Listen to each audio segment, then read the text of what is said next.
Hello, welcome to InSight. I'm Wendy Brokaw. Oregon is facing an unprecedented opioid and fentanyl drug crisis with school-aged children at high risk for overdose and death. In its April bulletin, HIDTA, the Oregon-Idaho high-intensity drug trafficking area, warned Oregon schools and parents about the threat of overdose from counterfeit pills with fentanyl, a synthetic opioid that is 80 to 100 times more powerful than morphine. The Drug Enforcement Agency says criminal drug networks are flooding the U.S. with deadly fentanyl. DEA lab tests reveal 4 out of every 10 pills with fentanyl contain a potentially lethal dose. It warns one pill can kill you. They are urging schools to have on site Naloxone, a drug that can reverse the effects of an opioid overdose. But HIDTA says most Oregon schools don't have it on site. That is changing. Salem-Keizer Schools, Oregon's second largest school district with 41,000 students and 65 schools, is working on its own plans. In an email reply, SK Communications Director Sylvia McDaniel told me, "We are building the program now for all schools and to be used by our nurses, then additional staff as training progresses. We are looking at implementing during the upcoming 22-23 school year." Because schools are at the heart of our communities, the Oregon Health Authority and Department of Education, May 13th, released an opioid and fentanyl crisis toolkit for schools with ways to create an emergency protocol to administer naloxone, also known as Narcan. What is Narcan, and why do they think it should be part of every school's emergency response toolkit?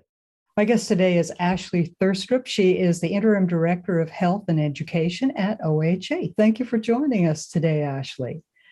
I'm pleased to be here. Thank you. Tell us the scope of this crisis so that people understand and put it into context why you even have this crisis toolkit available for schools. Yeah. So in Oregon and nationally, we are seeing a really sharp rise in illicitly manufactured fentanyl, which is now showing up in a wide variety of drugs on the illicit market, on the black market, including counterfeit pills made to look like common prescription painkillers or anti-anxiety medications.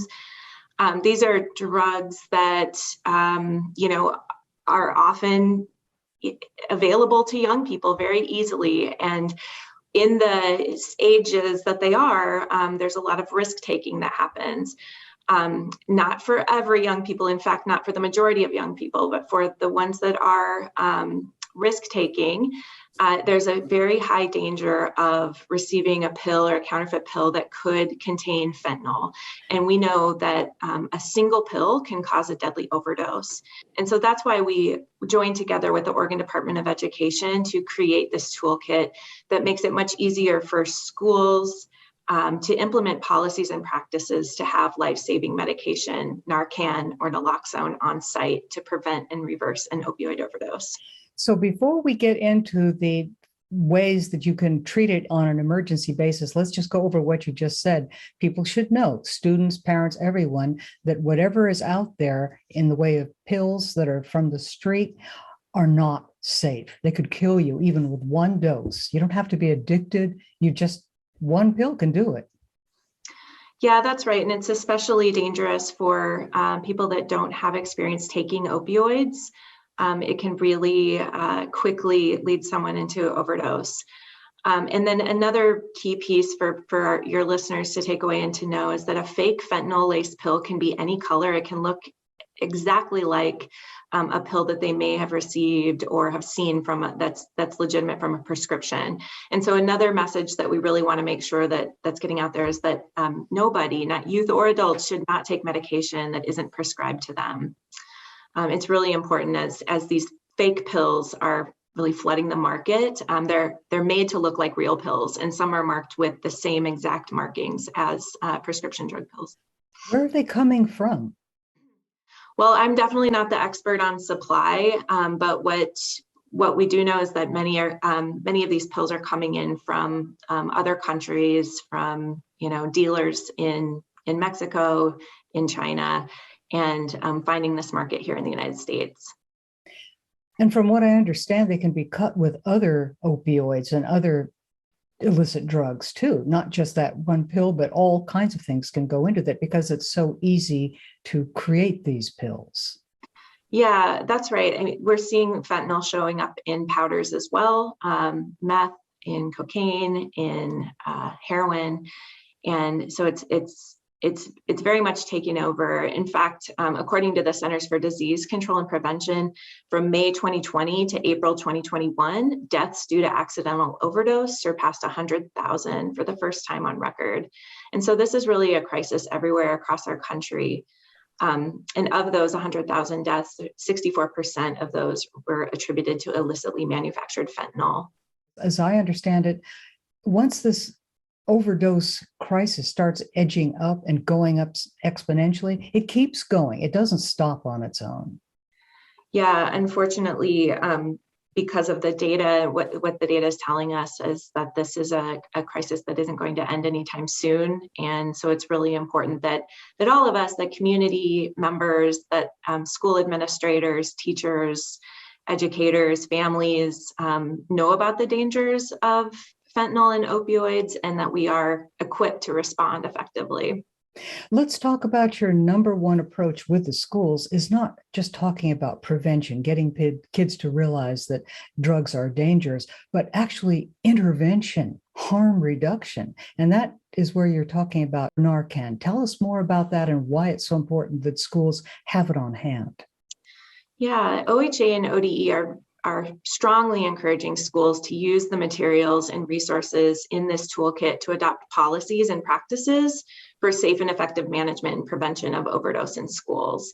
So it provides everything that school administrators, nurses, teachers, other staff working within a school setting need to really develop those policies, to have on hand naloxone or Narcan, and to be able to prevent and reverse opioid overdoses.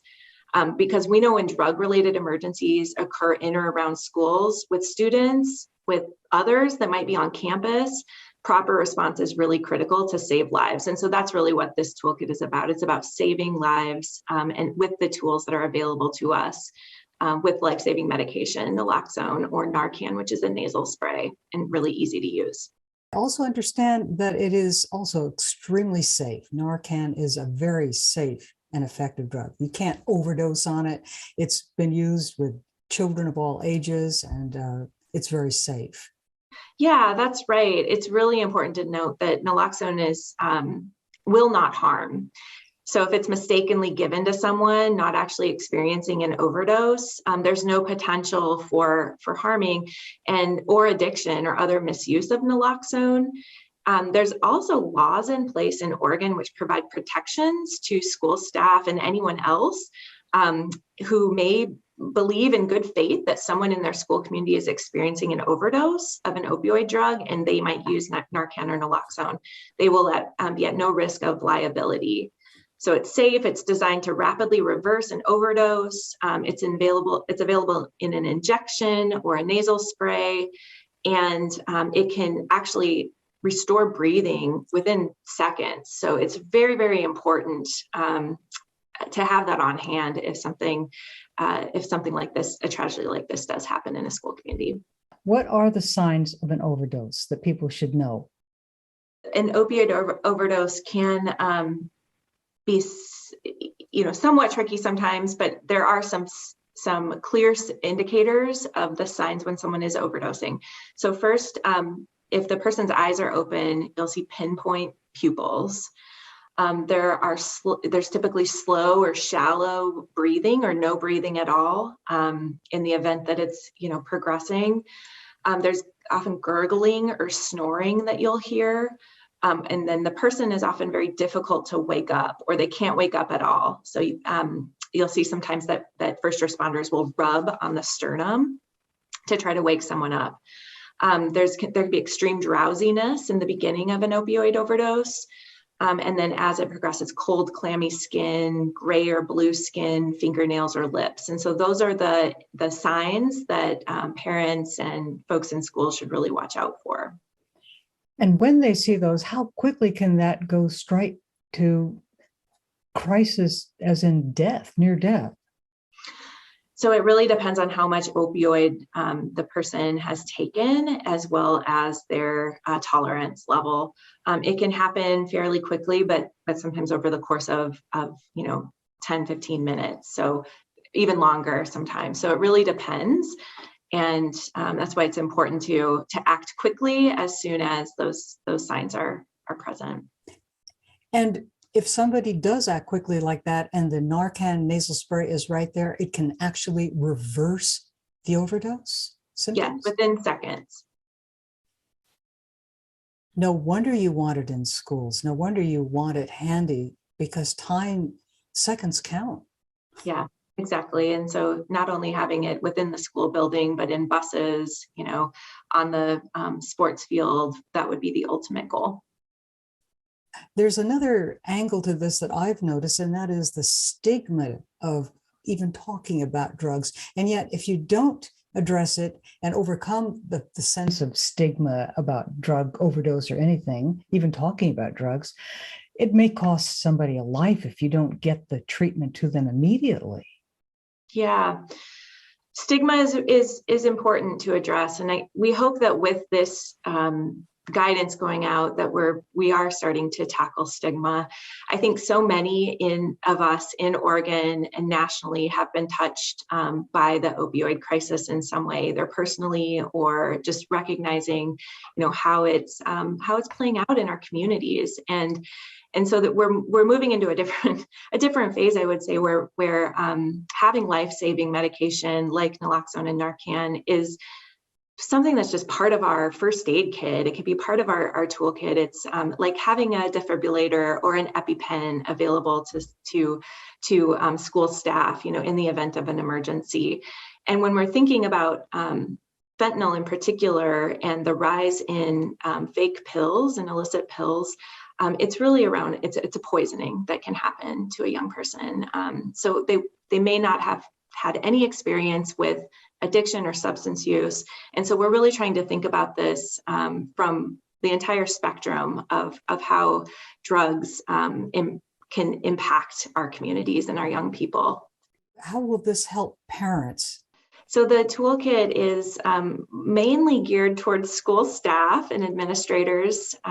However, there are sections that we tried to make very clear and easy for parents to digest and read and pick up and use. And there's templates available for principals and other leaders to send home to families and students. So easy to access information about how to recognize the signs of an opioid overdose. There's also some great key messages for parents and for students when talking with each other around how to really spread awareness about this issue. If a pill comes from anyone other than your doctor or pharmacist, don't take it. It could be a fake pill. Fake pills aren't controlled. Each pill has a different amount of drug. Every fake pill is a risk. Some of those easy messages that they can really drive home at home or other places where students are, social media. So there's infographics and there's ways to kind of share that information online as well. I want to know if this toolkit, properly employed with people having the tools that they need, like a first aid toolkit in their schools and are able to use them, will this really help in a larger picture of ending the opioid and fentanyl crisis? Yeah, thank you for that. I think our ultimate goal, our long-term work, is to support our schools and our families and our young people with the rise in mental health concerns among young people and the risk of suicide. And so you'll see in the guidance in the toolkit that there are many resources for family and youth, both suicide prevention resources, helplines, the opportunity to call and talk with other young people who have experience in navigating these challenges that they're going through, community-based providers providing treatment and recovery, resources for families that are dealing with addiction, the holistic approach of really lifting up our students and families during this kind of myriad of challenges right now that our communities are facing. It's just really key. And so we wanted to really draw that out, that yes, having naloxone in schools is really important as in terms of first aid and responding to the crisis, but the long-term work is supporting a resilient, positive approach for young people to feel welcomed in schools, to feel like they're being included, to know where to go to get help, to feel like they have each other's back, and that adults are there and that are caring and can respond to their challenges. And so that is definitely a subtext throughout this entire resource document as well. And so thanks so much for bringing that up. I know that other countries have taken this sort of approach, harm reduction, with a very realistic view toward things like fentanyl testing strips, even needle exchanges, and all kinds of things. Are we looking at that as well? Definitely throughout Oregon, harm reduction approaches are embedded within communities, and we're doing a lot of work there to try to ensure that our entire population has the tools that they need for, for safe use of drugs when it will in the case that drug users are using drugs, we want them to be safe, right? We want to prevent disease. This is a public health response. In schools right now, what we're focusing on is naloxone administration. That's our first step. And then along with that more comprehensive alcohol and drug prevention frame that's embedded within all of our student, wellness approach that's happening. So we're not at that place yet in schools. And I think that that's important that we're here around our opioid response in terms of preparing schools and districts with what they need. What really, as we conclude our conversation here, what really excites you about this particular approach? You personally, what do you think? Well, does this really fix it? Does this really do it for you?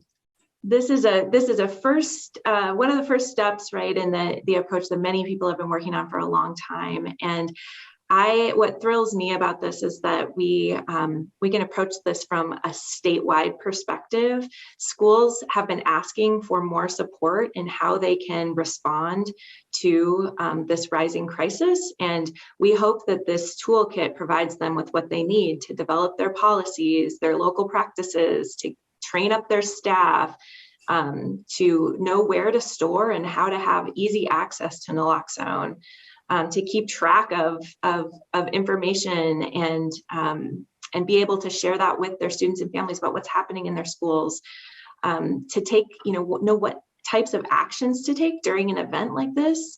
And then really importantly, what are those follow-up supports so that everyone can have access to the long-term sustainable kind of resources that they need for more comprehensive health and wellness.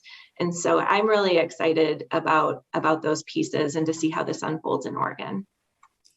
Ashley, thank you so much for talking with us today on InSight. We appreciate yours, and good luck with this, and we'll be in touch with you to see how it's going. It was great to be here. Thank you. And thank you for joining us today on InSight. I'm Wendy Brokaw.